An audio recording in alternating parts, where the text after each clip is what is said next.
Господи, Исусе Христе, Сине Божий, помилуй меня грешного. На Отца и Сина и Святия Духа. Амин. Возлюбени во Христа Бога, братья и сестры, Христос се обреза. Вистина се обреза. Христос се обреза. Вистина се обреза. Христос се обреза. Вистина се обреза. Честита нова година. Ново лето Господне. Во овој ден, браќи и сестри, Светата православна црква го става почетокот на новата црковна година. За разлика од она предходната, кога служевме сеноќно бдение, и за која што рековме договорна нова година, административна нова година.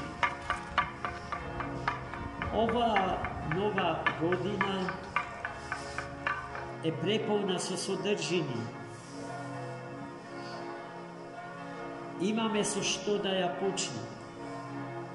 Имаме зошто во овој ден да го ставиме почетокот на новата календарска година.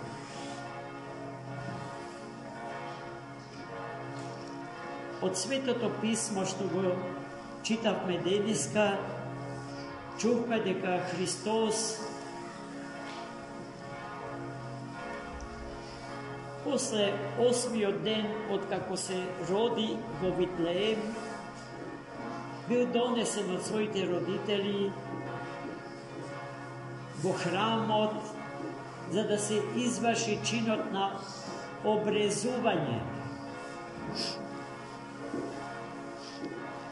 Практика која што старозаветниот избран народ ја чувал и ја негувал од својот патриарх, таткото на еврејскиот народ, Авраам. И Христос, осмодневниот, донесен од родителите, бил подложен на чинот на обрезание, зашто самиот еднаш ни кажа дека не дојдов, вели тој, за да го укинам стариот завет, туку да го исполнам. Бидејќи Христос по тело му припаѓа на старозаветниот избран народ Божи, по тело е евреј, тој се со што е обврзан секој роден во еврејската религиозна заедница, исполнил.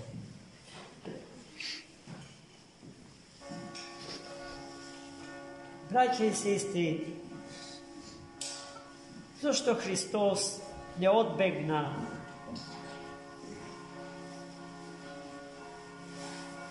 да биде подложен на чинот на обрезание? Иако потоа самиот тој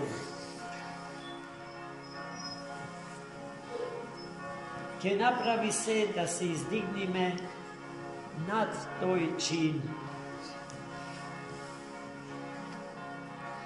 А сето тоа ќе биде така затоа што чинот на обрезание не е потребен. Не е потребен бидејќи ништо посебно не значи и ништо посебно не дава. Зошто?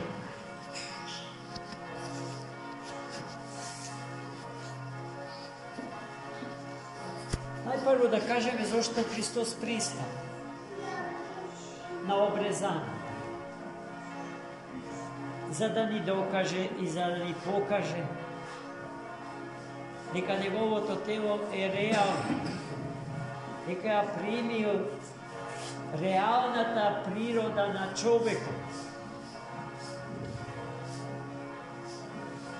И дека неговото тело не е привид, како што известни хетеродоксни учења, еретички учења, после Христа учеа за Христос, па цели Васеленски собори беа свикувани со намера да се демантира нивното погрешно учење.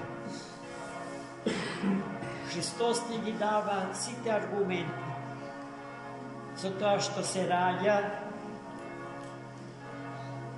во Витлеем, во Витлеемската штала, во Витлеемската плевна, во јасните на таа плевна, кога што живееше домашна стока, и од тие јасни таа се хранеше, во нив се роди царот на славата, господарот на светов, господарот и дарителот на животот, на здравието и на спасението на човекот и на светот. До тој степен тој се понижи себе си. Во теологијата постои поимот кеноза, кенозис, понижување, доброволно, само понижување, за да се симне до рамништото од човечката природа и достоинство. Бидејќи само на тоа ниво човекот е способен, располага со капацитети да го познае, да го прими и да го прифати него, кој што е безпочетен и безкрај.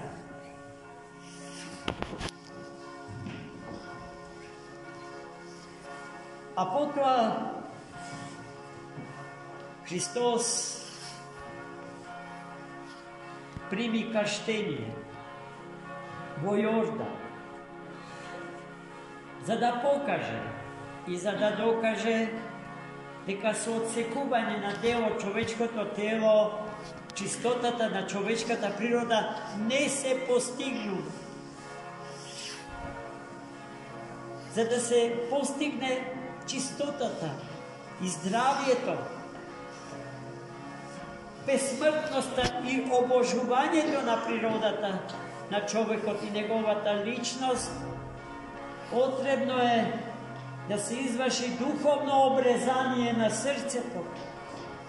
А духовното обрезание на срцето подразбира отсекување со хируршки рез на гревот и на смртта. Два натрапници кои што на природата на човекот не и припаѓа. Гревот и смртта се канцерот на сите канцери што го напаѓа човека,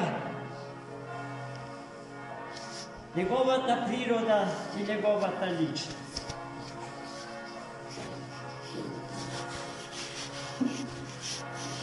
И така, браќа и сестри мои, денеска токму тоа се случува во овој ден, голем, чудесен ден, кој што заслужува да биде прв ден во нашата црковна календарска година. Ние се разбира, немаме потреба, ниту ќе го правиме тоа, да даваме не знам какви научни, астрономски објаснувања за тоа што е Григоријанскиот и што е Јулијанскиот календар. За жал, тоа прашање ни ги исисува силите, малаксуваме расправајќи за глупави прашања. И не само луѓето надвор од црквата, туку и луѓето во самата црква, делејќи се на некакви старокалендарци и новокалендарци. Безмислени делби, кинење на едното свето и соборно тело Христово, чие второ име е Црква Божија. Защо се разправаме? Защо губиме време? На що ги трошиме силите и енергиите на животот од Бога даден на дар?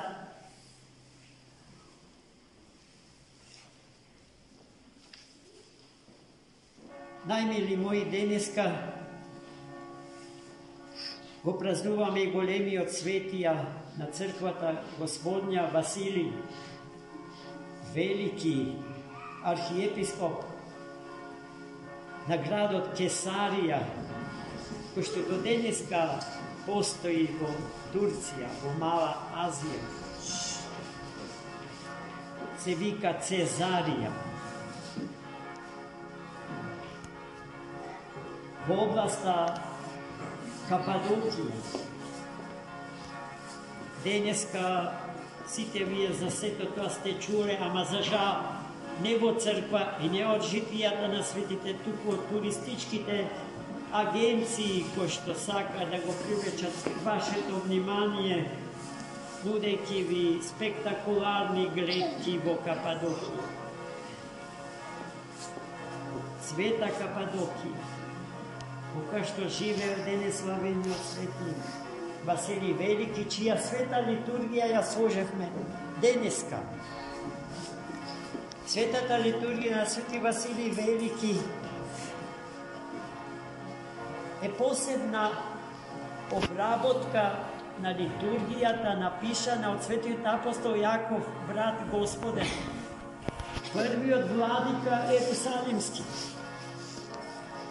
автор на првата литургија, според тоа што се служело во Ерусалим, е литургијата на Свети апостол Јаков. Да, ја имаме до ден денес очувана. И кога би биле малку по-ревностни, би можеле и да ја отслужим. Но таа трае многу долго. Токму затоа Свети Василий превзел чекори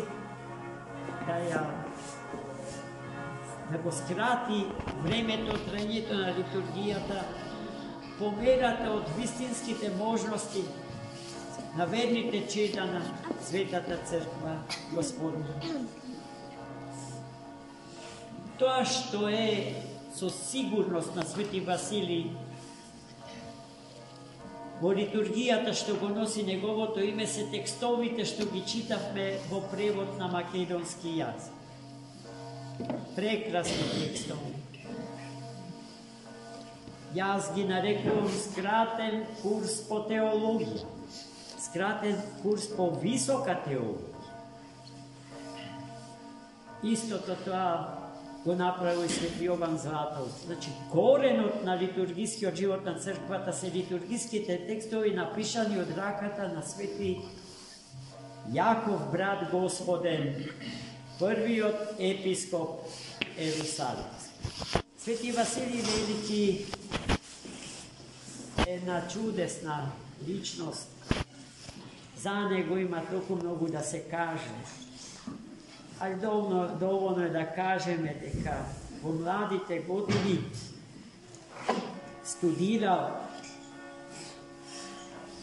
во Атина на прочуената Атинска академија заедно со својот содругар, големиот богослов на црквата Григори,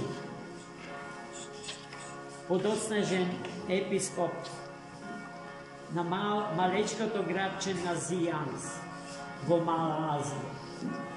И трет нивни содругар во Атина бил Јулијан, подоцнежен император византиски и апостата, отстапник од верата Христова. Пошто ќе дојде во ситуација да ги прогони своите другари од атинските, од времето на атинските студии. Свети Василий Велики е исклучителен философ, теолог, научник, мислител, подвижник. Во сите тие домени од животот воден во Светата Црква Божја и надвор од неја. Свети Василий постигнал огромни резултати и повеќето тие се запишани во неговите книги, без кој што е незамислив животот на Светата Црква Божја денеска и во идни. Таков човек денеска слава.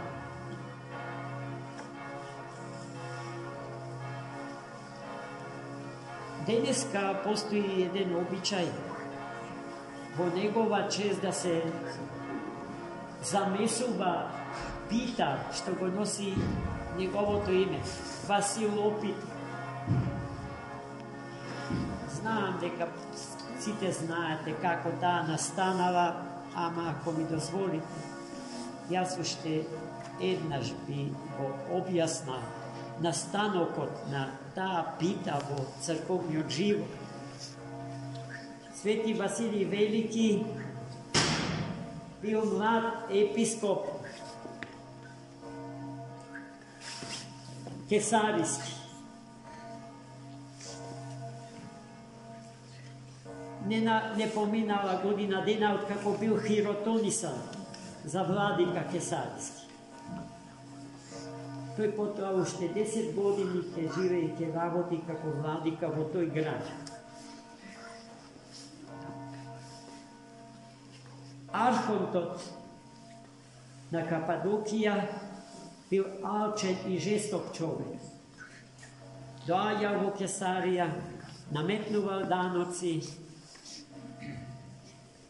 и го ограбувал градот, придружен од војската со која што располага. И во оваа година, кога Свети Василий го славел, ја славил првата година од епископската служба, очекувале архонтот на Кападокија да дојде и да го ограби градот. Свети Василий, знаејќи за тоа, ги замолил сите жители на градот своето злато и накид златен да го соберат и да му го донесат нему, за кога ќе дојде управникот на областа, да му го дадат тоа што срцето му го сака, со намера да се поштеди градот и граѓаните од неговата бруталност. И така би народот се што имаше го собра и му го даде во рака на Свети Василий, а Свети Василий, кога чу дека овој доаѓа со својата војска, излезе надвор од градот и му го предаде богатство. Кога ја виде таа постапка на Свети Василий, тој жесток човек се смири, се скроти и срам го обзел. Одбил да го земе богатството, ниту сакал да влезе во градот и да го наруши мирот, што Свети Василий Велики со своите молитви го испросувал од Бога.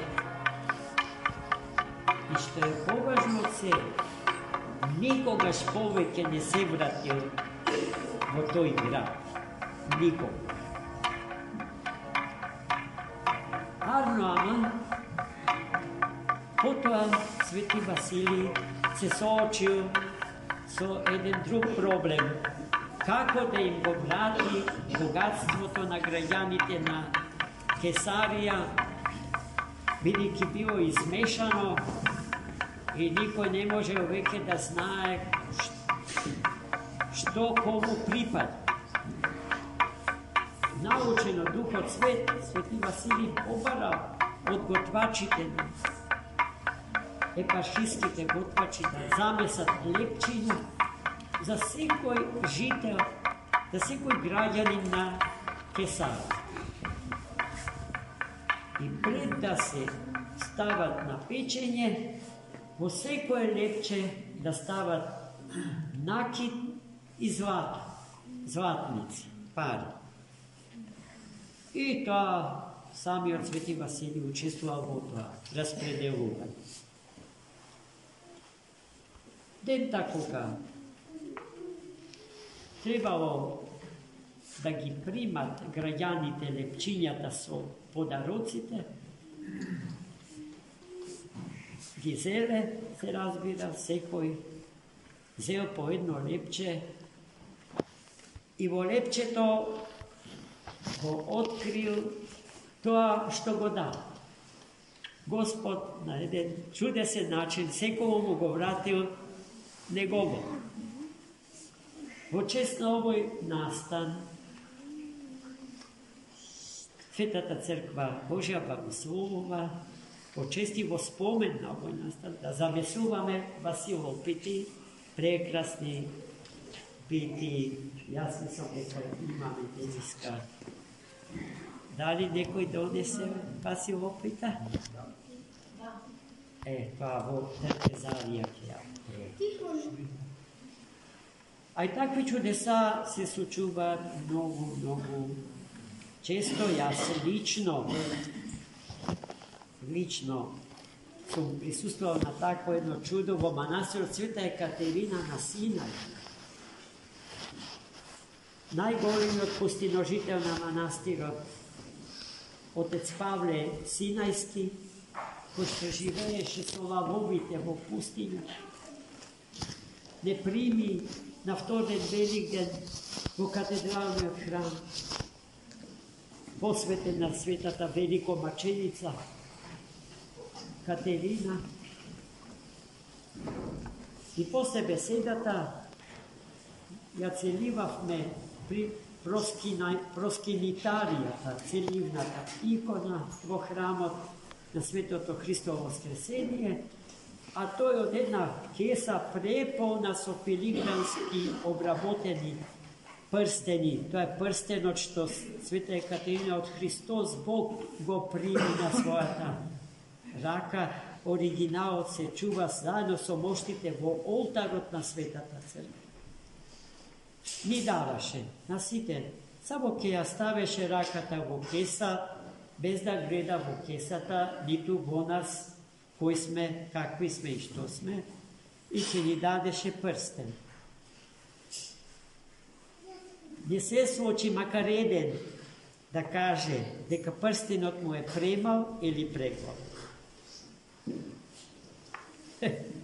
Како Господ прави работите чудесни. Умот човечки застанува тука, не може ништо да каже. А и сето тоа се случува спонтано, ненаметнато, без насилство, особено не интелектуално насилство, употреба на силогизми, кои што се поотровни и поубоити од ножот и од парите. Така, најмили мој, јас многу ве задржав со овие моја беседа, простете ми. Нека ни е честита и благословена новата година, новото лето, Господне. Христос се обреза. Вистина се обреза. И Василий Велики да ни биде молитвеник пред Господа. Амин. Амин. Господи Исусе Христе, Сине Божий, помилуй меня грешного.